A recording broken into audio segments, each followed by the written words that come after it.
we're going to learn how to differentiate constant functions, functions with powers attached to them, polynomials, and of course exponentials. So let's start with the constant function. So we know what a constant function looks like on a graph, right? And we also had discussed that the derivative basically gives us an equation for the slope at any point, right? So a constant function is something that looks like f of x equals to 3.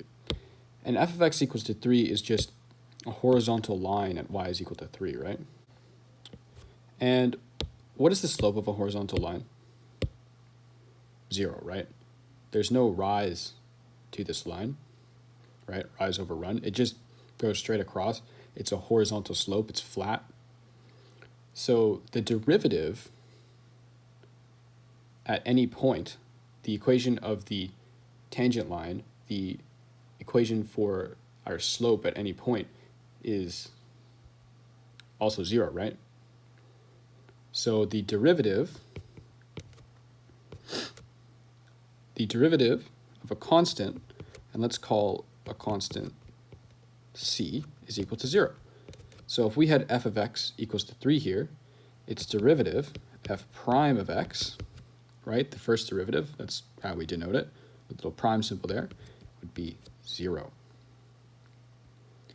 And that is basically it for that rule. Now, this rule is probably the easiest rule, but it can also be confusing when you apply it to all of the other derivative rules, so don't click off just yet. So let's go to the next rule here. Actually, I want to add that the derivative of x is equal to 1. That ties into our power functions rule, which I like to call the power rule, but just write that down real quick. So let's get into the power rule. So if we're given a function with a power, something that looks like f of x equals to x squared, right? This is a power. And I'm going to represent that as f of x equals to x to the n. So something with a power attached to it. And in this case, n is positive for this formula. So how do you take the derivative of this? Well, the derivative, f prime of x, would be something like this. Nx to the n minus 1. So the derivative of x to the n is equal to nx to the n minus 1. Now let's see what we did there. We brought the power down in front, right? And then we subtracted the power by 2. Or sorry, we subtracted the power by 1 on top here. So bring it down, subtract the power by 1. Bring the power down, subtract the power by 1. Now, this is best shown through an example.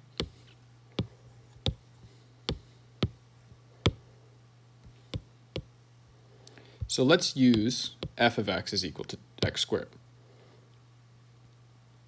So, example, f of x is equal to x squared. Our rule says the derivative x to the n is equal to, so let's put that in for our formula. We notice that we have x to the n right here, so we're going to use the power rule. So derivative of x squared, that's equal to nx to the n minus 1. What is n in this situation? So if we're taking the derivative of x to the n, and our n is 2. The derivative of x to the n, the derivative of x squared. So then we put the n in front, so the 2 drops down to the front, and we multiply that by the x. And now we subtract our power by 1. Right? We subtract our n by 1. So x squared, derivative of x squared is equal to 2x to the 2 minus 1. So that's just equal to 2x to the power of 1 here. And that's it. I'm going to keep our derivative rule in the top right here. So let's say we had x cubed let's take the derivative x cubed. So the derivative of x cubed, we recognize that x cubed is related to the power rule. This is x to the n. And the power here, our n is 3. And our power rule says bring down the n. So we bring down the 3. So now we have 3x, and then we subtract the power by 1. If the power is 3 and we subtract it by 1, now the power is 2. And that's it. Pretty simple, right? But what if I complicated it a little bit? I said, take the derivative of 4x cubed. Now you might be thinking power rule because you see a constant. Or not, sorry, you might be thinking constant rule because you see a constant. Oh, it's equal to 0. It's equal to 0, right? If we scroll up here, we see that our derivative of a constant is equal to 0. Well, that doesn't apply here because this is not a constant. That's 4x. It's attached to a variable, not a constant. So this is not 0. So this is called the constant multiple rule. I like to tie it in with the power rule because it's basically the same thing. This constant doesn't affect how we take this derivative. It just kind of affects how we simplify our expression after. So if we take the derivative of x cubed, that's 3x squared, right? We just did that. The only difference here is that we have to multiply it by the 4. So let's follow our power rule formula. So we have our 4 times our x cubed, right? So we brought down the n. The n was 3. And then we subtracted the power by 1. So now 3x squared. So now all we have to do is simplify our expression. So 4 times 3 is 12. So this is 12x squared. Now let's do another example. The derivative of 3x cubed. So we have to bring down the n. That's... Now I like to just multiply it right away, right? If we bring down our n, you know we're multiplying it. So we multiply it by the 3 here, so that's 9x, and then subtract our power by 1, so squared. See, the constant doesn't really matter, and it's not equal to 0. The worst mistake is saying, oh, there's a constant, and we just make the entire expression equal to 0. But really, it's just multiplied onto our expression. So that's the constant multiple rule. So basically, we use the product rule when we have two functions multiplied together. So I'm going to write it like this.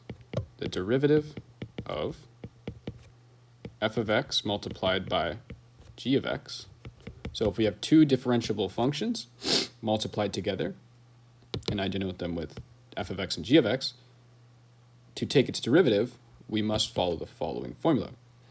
So we take the first, this is the first right here, and this is the second. So we take the first, which was f of x, and multiply it by the derivative of the second, and that's g of x, plus g of x, which is the second, times the derivative of the first. So basically, if you have two functions, instead of remembering this entire formula here, you can just say, okay, two functions multiplied together, product rule. What is the product rule? The first times the derivative of the second, plus the second times the derivative of the first. So first times derivative of the second, second times derivative of the first. Of course, you can remember it in any order you want. You just have to have these two terms somewhere. So let's do an example here. I'm going to incorporate another rule into this as well. So let's say we were given f of x is equal to x times e to the x. Whoa, e to the x? What's the derivative of e to the x? Ha, that's another rule. So the derivative of e to the x is equal to e to the x, right? Nothing really changes, and that will be explained later when we do the chain rule. So knowing that the derivative of e to the x is e to the x, we can take the derivative of this. So we are given a function, f of x, and within our function here, we have two other functions, f of x and g of x. Sorry, I'll have to name them differently, but multiplied together. and we want to take the derivative of this. So the derivative of two different differentiable functions multiplied together is equal to the first times the derivative of the second. So x is the first, so we just write it down, times the derivative of the second. What's the second? E to the x. We just stated that the derivative of e to the x was e to the x.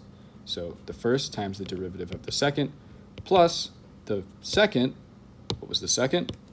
E to the x, so we write it down, times the derivative of the first. What is the derivative of x?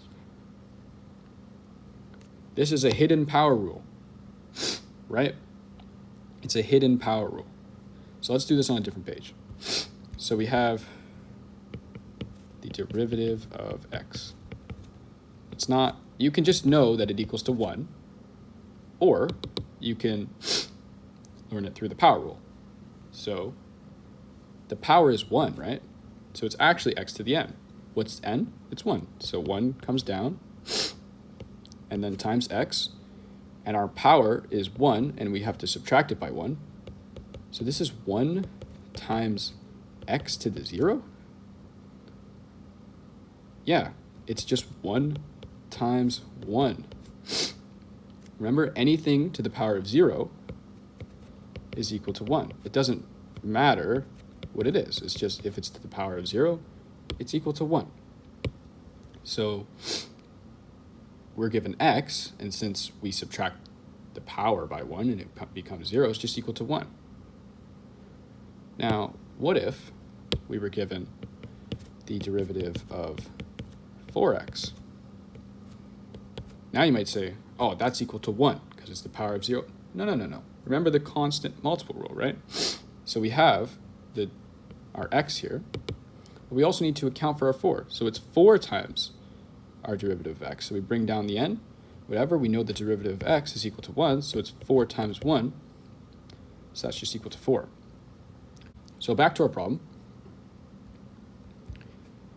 We just did the derivative of the first times the derivative of the second, plus the second times the derivative of the first, and we just found out that the derivative of x was 1. Great, now we just simplify, and we're done.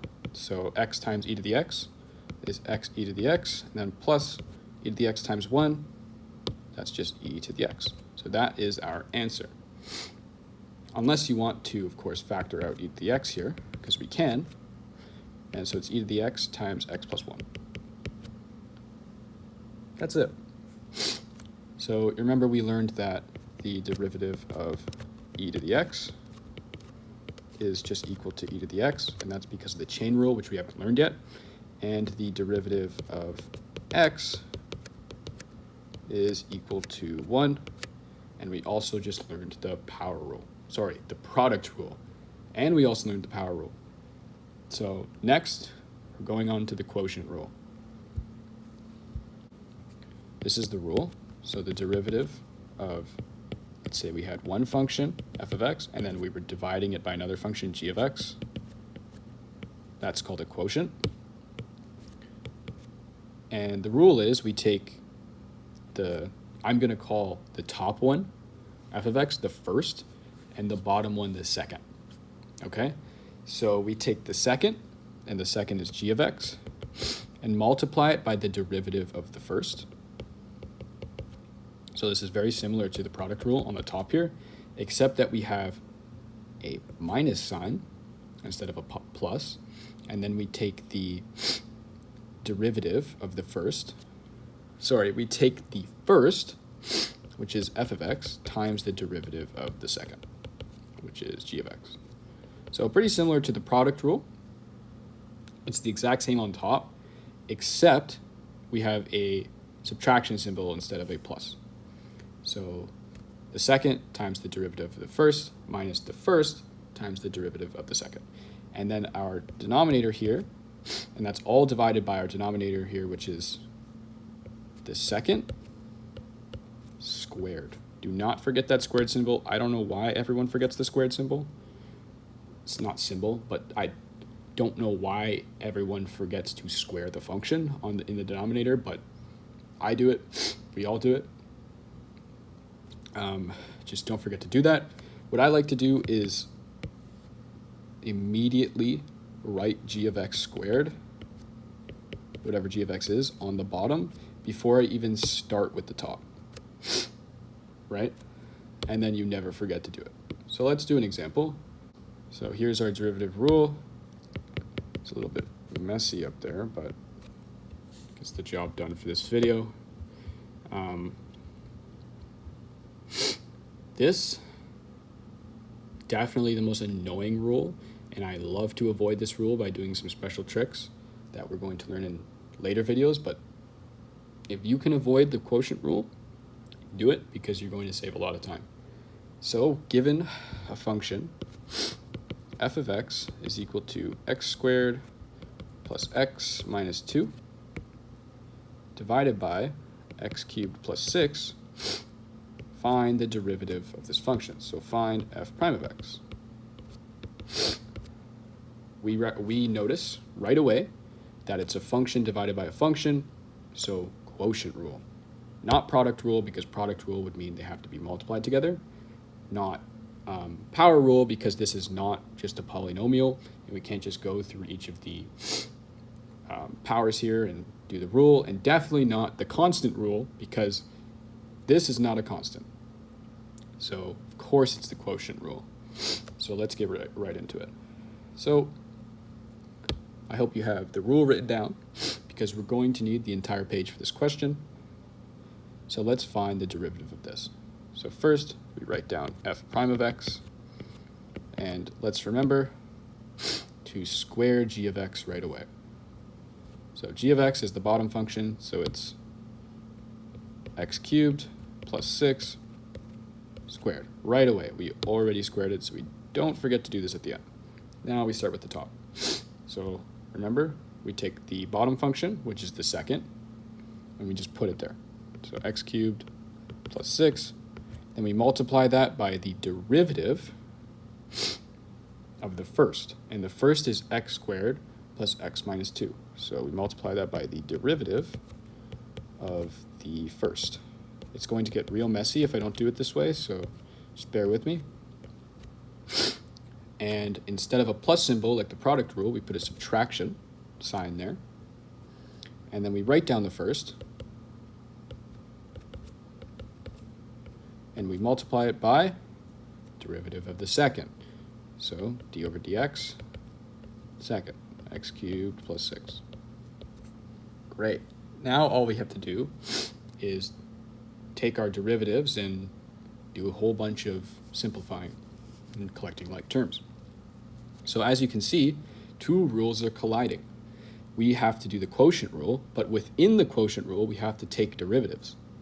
And those derivatives are going to be taken using the power rule, because we have polynomials here. So let's do that. So f prime of x is equal to, or I'm just doing this right now so we don't forget it, x cubed plus 6 squared. So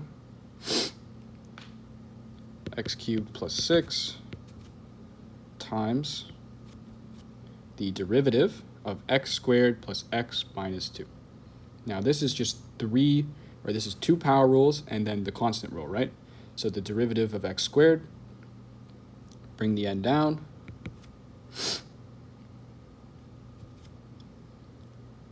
minus the power by 1, power is 2, subtract 1, it's just 1, so that's 2x now, plus we have x, we know the derivative of x is 1, so that's plus 1, and then our minus 2 here is just a constant, so that's 0. We're done with that one. Subtraction symbol onto the other side, we have the first, so we don't touch it, and then multiplied by the derivative of the second, so the derivative of x cubed plus 6, that's a power rule, and then the constant rule at the end there. So first we have x cubed, the derivative of x cubed is 3x squared, bring down the power, subtract it by 1. Now we have 6, the derivative of a constant is 0, so it's just 3x squared.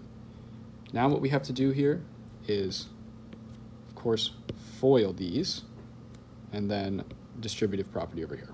So basically, algebra, right? Not basically algebra, it is algebra. Once you get past the derivative rules, all these questions is algebra. And you guys know how to do that. So let's get right into that. So now that we're given this, we just have to simplify by doing some algebra. So first we have FOIL here. So let me write the denominator again. Now you can see why the quotient rule is annoying, right? 100 different lines of algebra and a lot of room for mistakes. I wouldn't be surprised if I made a mistake already. So we're going to FOIL these two terms right here. So 2x cubed times x cubed, we have 2x to the fourth. X cubed plus 1, or x cubed times 1 is plus x cubed, then 6 times 2x, then 6 times 1. So 6 times 2x is 12x, and then times 1 is 6. So that one's done. Now all we have to do is, so remember this subtraction symbol here, okay? This is very important. So now we have to do our distribution property over here, distributive property. So 3x squared times an x squared, that's 3x to the fourth. Remember, we add the powers when we're multiplying variables with the same base. Now we have 3x squared times x, and then 3x squared times negative 2. So 3x squared times x is 3x cubed. We're still adding powers here. And now we have 3x squared times negative 2, and that's negative 6x squared. Now, more algebra, more algebra. You know, doing these is agonizing, but explaining them is worse. I never want to make a quotient rule video again, but that is not going to happen. So on this side, we have all of our terms, and on this side, we have all of our terms, and they're separated by a subtraction symbol right here. We must distribute that negative into this bracket before we start collecting like terms, or it's going to screw us up. So let's do that. Let's write down our right side, this numerator here, which nothing changes because we're not distributing anything into it. But since there's a negative here, we have to distribute our negative into our other bracket. So we have a positive and a negative. Now it's a negative. We have another positive and a negative, so that's a negative 2. And we have a negative times a negative here at the end, so now it's a positive. So plus 6x at the end here. Now we can collect like terms. Woo, we're almost done. So we write down our denominator here, square it. Now you can see why people forget to square it, right?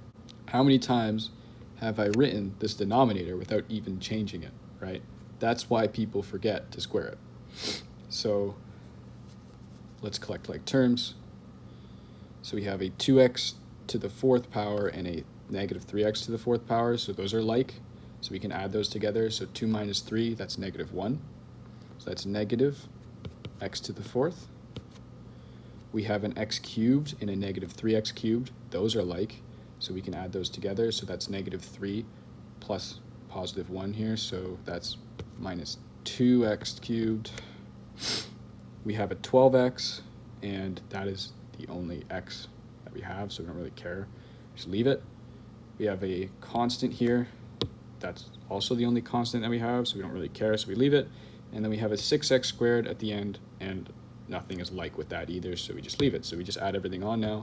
So plus 6x squared plus 12x, and then plus 6. And that's it. Oh, someone's calling me, but that's it.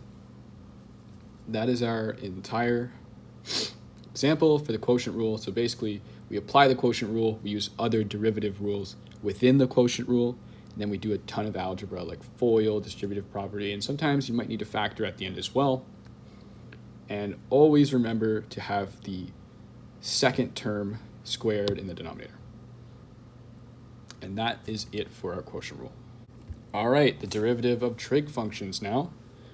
I'm just going to write them down, and in later videos we're going to do examples, okay? So the derivative of sine of x is, you probably guessed, cos of x, and it is. So the derivative of sine of x is cos of x. But what happens if I take the derivative of cos of x? Is it sine of x? Nope, and that is a very common mistake. The derivative of cos x is negative sine of x. We go and we have to add a negative symbol there. Okay. Now, the derivative of tan x, tan of x, and that is secant squared x. Not intuitive at all, like the other ones. So these are just things you're going to have to remember. And then all the other trig functions, right? So we have the derivative of cosecant x, also not intuitive, just things you're going to have to memorize. Negative cosecant x times cotangent of x, the derivative of secant x is secant x times tangent x, and then the derivative of cotangent x is equal to, you definitely didn't guess it, negative cosecant squared x. All right, and that's it. In future videos, we do examples, okay? With trig derivatives, they kind of show up everywhere, and you kind of need the chain rule to do the examples for them most of the time.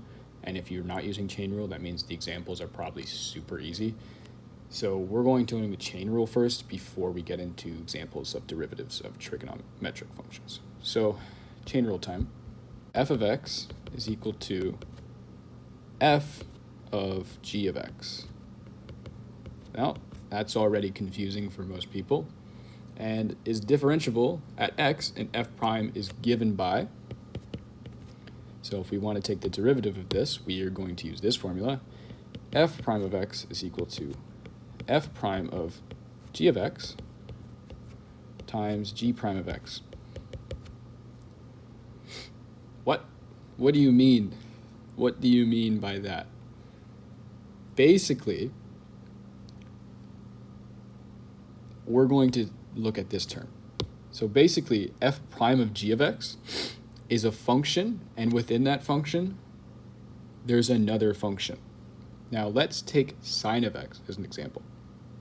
So if we have sine of x, we're given sine, we're given the function sine of x, but within sine, we actually have a function g of x equals to x, right? So we have, within sine of x, we have sine, and we have x. Sine is f of g of x, and x is g of x. Okay? I don't know if that helps you, but this example will. So we were just talking about how the derivative of sine x is cos x, right? And we just know that through memorization. But actually, let's look deeper into this. So if we take the derivative of sine x, we get cos x. And that is our f prime g of x, right? Because our f prime g of x is sine x, and within sine we have a function x called g of x. So we take the derivative of sine x. Now the chain rule says we also must multiply it by the derivative of g of x, g prime of x. And we know that g of x is this little x within sine of x. So what's the derivative of sine x? Or sorry, what's the derivative of x? It's 1, right? And that just equals cos of x. So that's how we use the chain rule to obtain cos of x from the derivative of sine x. Now, you might be saying, okay, well, that doesn't really help me, and you might be right. But what if I added 2x in here? Sine of 2x. Our f prime of gx is sine of 2x, and our g of x is 2x. So we take the derivative of our f of gx, and our f of gx is sine of 2x. So we know that's cos, right? Derivative of sine is cos. So cos of 2x. Are we done? Are we done? We are not done because we have to account for the g of x within our sine function here. So now we must multiply it by the derivative of g of x, g prime of x, right? So what's the derivative of g of x? So the derivative of 2x is 2. So times 2. So we have 2 cos of 2x. That's the chain rule. If we're given a function and within that function is another function, right? So if we're given sine of 2x and within that function is 2x, we must use the chain rule, f prime of gx multiplied by the inner function. So we have, you know how I used the derivative of first times the second times all that for like the product and the quotient rule? Well, we can kind of use the same thing when, like a similar kind of thing when we're doing the chain rule. So if we're given something like the derivative of sine of 3x squared, so we have a function sine of 3x squared, and within that function is 3x squared. We take the derivative of the function, so the derivative of sine is cos, right? So cos of 3x squared, we took the derivative of the function, and we have to multiply it by the derivative of the inner function. So take the derivative of the outer and multiply it by the derivative of the inner. What's the inner? It's 3x squared, right? What's the derivative of 3x squared? 6x. That's equal to 6x cos of 3x squared. That's the chain rule. Take the derivative of the outer and multiply it by the derivative of the inner. Now this can go on forever, unfortunately, because if we have sine of x, we must take the derivative of the inner, and that's cos of sine of x, right? And we must take the derivative of the inner, and the inner is sine of x, so times cos of x. And we must take the derivative of the inner again, times 1, right? Now that's a confusing little thing that I just wrote there, but I just want you to know that this doesn't end, it doesn't have a limit. So if you see a bunch of functions within each other, you take the derivative of the outer, multiply the derivative of the inner, multiply by the derivative of the inner of that function, and so on and so on. And I hope that was a competent explanation of the chain rule. I just find the more examples you do, like, just the better you understand what the chain rule actually is. And writing out countless definitions for it is not productive. In another video, I'm just going to go and run through a ton of derivative examples, hard ones, easy ones, medium difficulty, just whatever. And that is probably where you'll be able to really learn this material. In this video, I just wanted to do, rule, example, rule, example, rule, example. So you have like one video to refer back to. And those are all the differentiation rules. Sorry, I can't speak by the end of this video, that I want to cover. In the next video, I'm going to be covering implicit differentiation, which are basically an application of all of these rules. And then, of course, the derivatives of logarithmic functions. Also, I want to go back to the derivative of e to the x. So remember when we said the derivative of e to the x was e to the x? And you're probably like, okay, and you never thought about it. But this is the chain rule. The derivative of e to the x is e to the x because of the chain rule, right? So we have the derivative of a function. The outer function is e to the x, and the derivative of e to the x is e to the x. And then we also have an inner function, x, multiplied by 1. So if I said the derivative of e to the 2x, you would be able to do this now. So our outer function is e to the 2x. The derivative of e to the 2x is e to the 2x. And then multiplied by the inner 2x, which is 2. So this is 2e to the 2x. Right?